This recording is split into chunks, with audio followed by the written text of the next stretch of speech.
Have you ever sat across from a professional, nodding along at their advice, while something quiet inside you says, "But that's not my child"?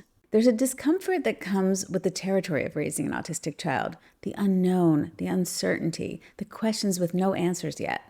But there's another kind, one that simmers beneath the surface. It's the discomfort of violating your own instincts. Looking back, I can see it so clearly now, and that's what I wanted to give you, clarity, the view from the other side. My son Matthew was 4 or 5 years old, and he was waking up before 4:30 every single morning. Life was exhausting, and I was trying to figure out how to make his early hours meaningful without completely falling apart myself. A very kind, well-meaning therapist came to our house with a solution. She set up toys on low shelves in the playroom that Matthew could reach, and she took a photograph of each toy. She then created a small photo book, and she showed me how to guide him through the sequence.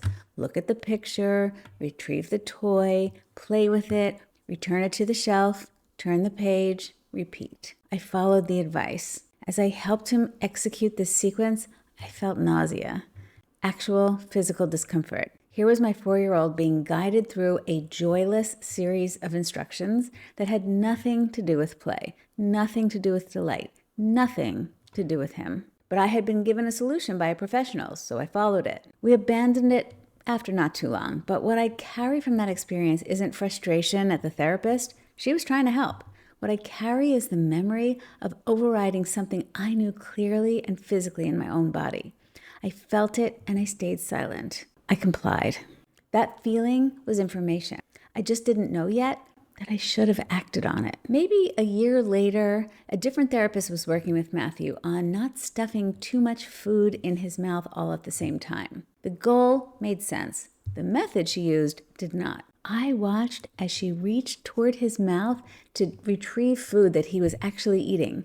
My discomfort in those moments was extreme. This felt like a profound violation of his body, of his dignity, of something I couldn't fully articulate, but felt with complete certainty. Eventually, Matthew bit her as she stuck her fingers into his mouth to pull out some of the cake he had eaten. He had taken a big bite. She was outraged, but I turned to her and I said, "I would have bitten you too." I meant it. He was right. His instincts were intact the entire time.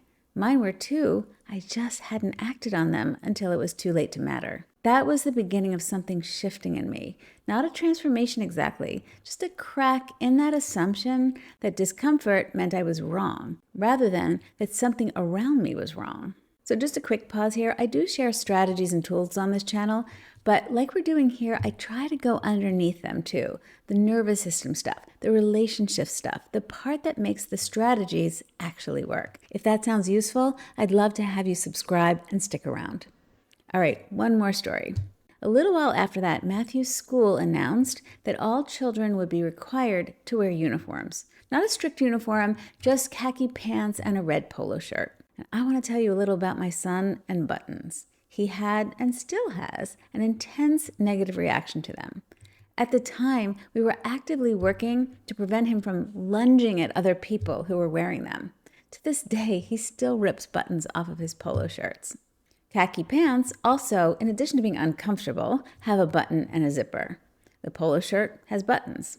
I called the head of the school and I asked, why are we requiring these specific clothing items for these specific children? I don't remember much of that conversation. What I do remember is that she told me that the children would need to learn to wear these kinds of clothes because they would have to wear them to work one day. While I appreciated her spirit that our children would eventually become productive working members of society, my son was 4 years old. The oldest child in the school at the time was probably about 6. I said, "Got it. Okay, thank you. My son will not be participating in the uniform program." It had not been presented as optional. I responded, though, as if it were. And I felt fairly confident that they were not going to ask us to leave over this. That conversation was different from the ones before it. I didn't comply and feel sick afterward. I didn't wait until something went wrong. I heard something that made no sense, and I knew it made no sense, and I ended the conversation quietly. Without drama, without needing anyone to agree with me first, I just ended it. But I want to be honest with you, it wasn't a turning point in the way turning points are supposed to work. I didn't arrive somewhere that day. I still ignored my instincts after that. I still deferred when I shouldn't have.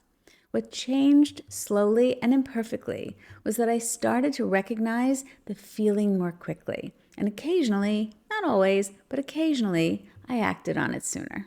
I share these 3 stories because together they show something I couldn't have articulated while I was living it. There's a version of discomfort that's asking you to be patient, to sit with the unknown, to trust the process, to let things unfold. That kind is real and it doesn't fully go away. Learning to carry it is part of our journey as parents of autistic children. But there's a version of discomfort that's asking you to pay attention, to look at what's happening right in front of you and trust what you see and feel.